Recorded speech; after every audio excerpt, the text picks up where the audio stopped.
हमारे विभिन्न ज्ञानवर्धक कार्यक्रम देखने के लिए आप हमें अभी सब्सक्राइब करें, बेल आइकन को प्रेस करें ताकि आप देख सकें हमारा कार्यक्रम सबसे पहले। और अधिक जानकारी के लिए फेसबुक पेज को लाइक करना न भूलें। जय मां इंद्राक्षी। इंद्राक्षी धाम में दर्शकों, आप सभी का हम हार्दिक स्वागत करते हैं। आज के दिन जिन जातकों का जन्म दिवस है, मैरिज एनिवर्सरी है, उन सभी को हमारी तरफ से बहुत बहुत शुभकामनाएं। आज का पंचांग 27 अक्टूबर दिन मंगलवार सन 2020 आश्विन माह शुक्ल पक्ष संवत 2077। तिथि आज एकादशी है, पापा कुंशा एकादशी है। इस एकादशी का महात्म्य बहुत बड़ा है, इसके बारे में भी आज के इस विशेषांक में हम आपको बताएंगे। नक्षत्र शतभिषा, लेकिन शतभिषा जो नक्षत्र है ये केवल सुबह 6:34 तक था। इसके बाद पूर्वा भाद्रपद नक्षत्र की बेला प्रारंभ हो चुकी है। राहु काल 3 से 4:30, दिशा शूल उत्तर दिशा। हर महीने 2 एकादशी आती हैं, शुक्ल पक्ष की और कृष्ण पक्ष की।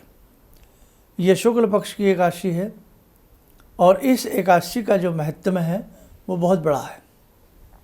पापा कुंशा, पापों का विनाश करने वाली।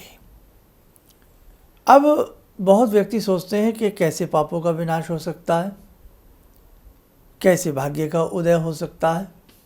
हम कोई व्रत रखते हैं, देखो साल भर दिन के हर क्षण हम अच्छे से रहते हैं, खाते हैं, बोलते हैं और कई बार नाना भांति की किसी व्यक्ति की उपेक्षाएं भी करते हैं, अवहेलनाएं करते हैं। जीवन के सिद्धांतों के नियमों को भी कई बार तोड़ देते हैं। कई बार अभोज्य भोजन भी ले लेते हैं, जो भोजन नहीं लेना चाहिए वो भी खा लेते हैं। लेकिन जिस दिन व्यक्ति का उपवास होता है, उपवास अर्थ क्या है? उप समीप, वास बैठना, भगवान के समीप बैठना, उस दिन भगवान के नज़दीक रहना, उपवास रखने का मायने होता है। तो हम जिस दिन उपवास रखते हैं, हमारा पूरा ध्यान अपने इष्ट की तरफ होता है, पूरा ध्यान भगवान की तरफ होता है। बेकार की बातों में हम नहीं आते हैं। खान पान पर हमारा अंकुश रहता है। आयुर्वेद स्वास्थ्य दृष्टि के हिसाब से भी एक दिन भोजन ना करना, पेट को आराम देना, नस नाड़ियों को बलवान बनाना होता है। दूसरी बात, हम उस पूरे दिन संयमता के साथ रहते हैं, नियम के साथ रहते हैं। तो कम से कम एक ऐसा दिन आता है कि उस दिन हमारा रोम रोम ईश्वरमय हो जाता है। पूरा दिन अच्छे से हमारा भगवान की शरण में जाता है। तो यही एक कारण है कि एक तो भगवान की शरण में रहते हैं, अनगढ़ बातों से बचते हैं, अभोज्य पदार्थों से बचते हैं और पूरे दिन हम अपने जीवन में मंगल कामना भरे वाक्य, या बहुत लोग तो मौन भी रहते हैं उपवास में। तो वो आपका सप्ताह एक तरफ और सप्ताह में वो रखा गया उपवास एक तरफ, आपके 15 दिन एक तरफ और 15 दिन में आई एकादशी का महात्म्य एक तरफ। बहुत बड़ा योग बन जाता है। इसलिए उपवास रखना, व्रत रखना आयुर्वेद की दृष्टि से भी शुभ है और आध्यात्मिक दृष्टि से भी शुभ है।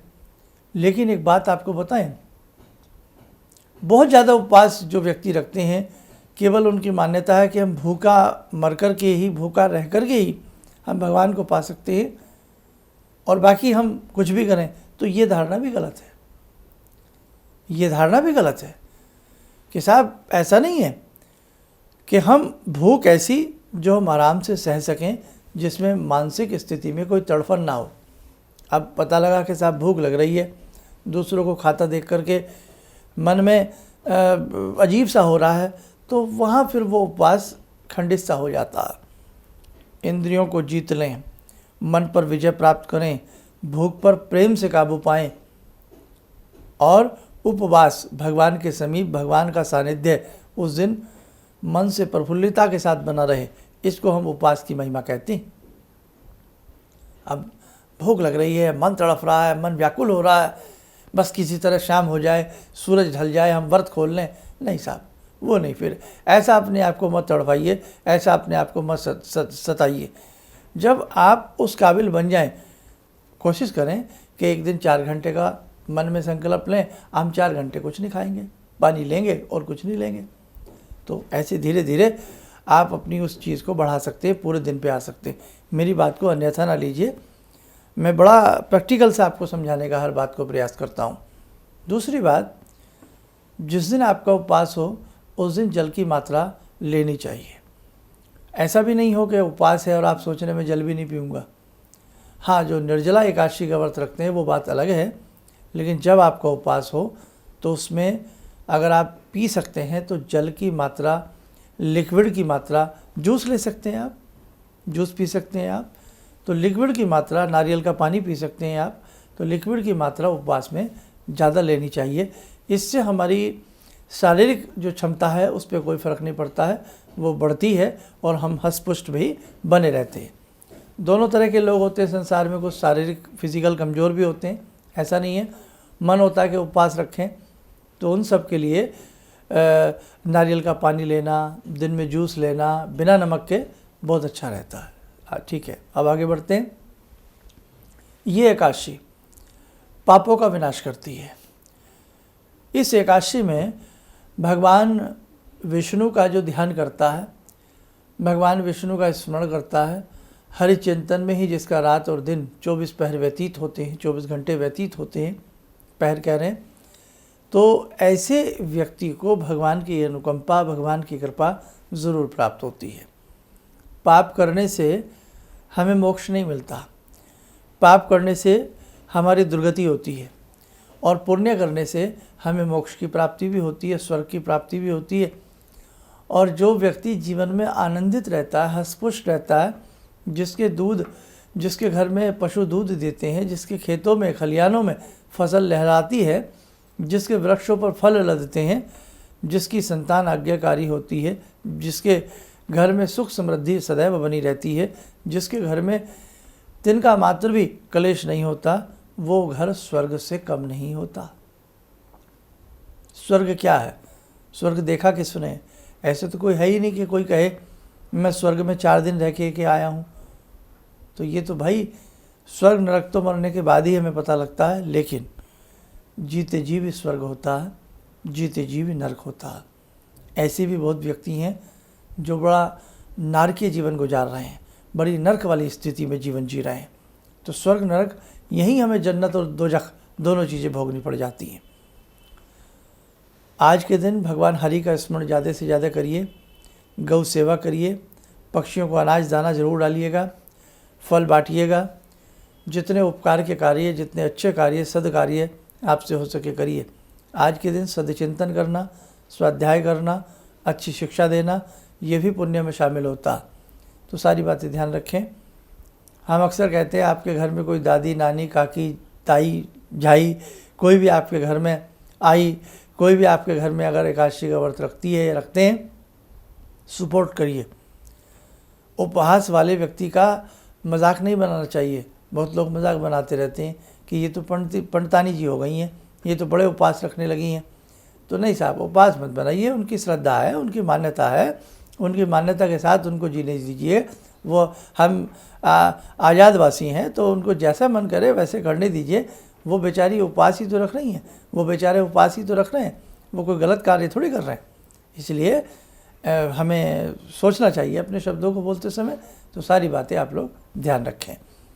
भगवान हरि की ही बात की है, तो आइए जुड़ते हैं आज की ध्यान साधना में भगवान विष्णु के स्वरूप भगवान श्री कृष्ण से, और ध्यान चिंतन के मंत्रों में ध्यान करते हैं भगवान विष्णु का।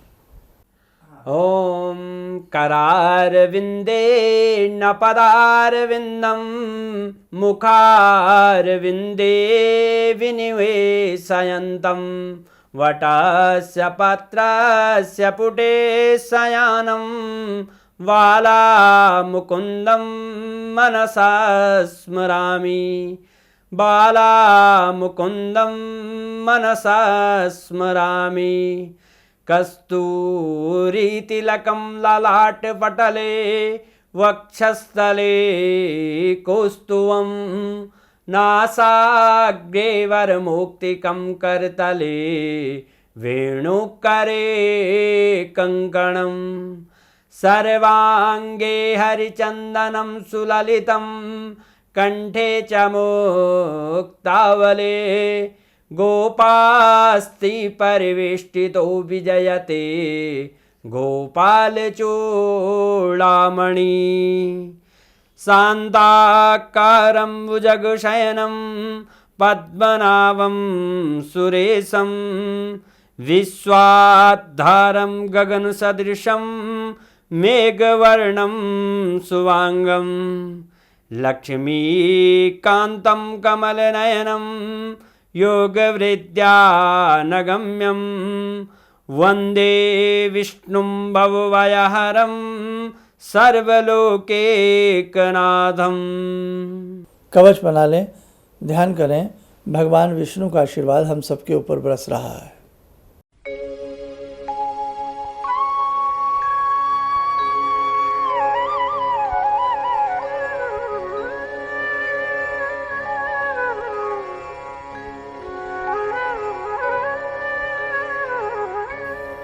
ओम बोलते हुए नेत्र खोलें, सामान्य हो जाए।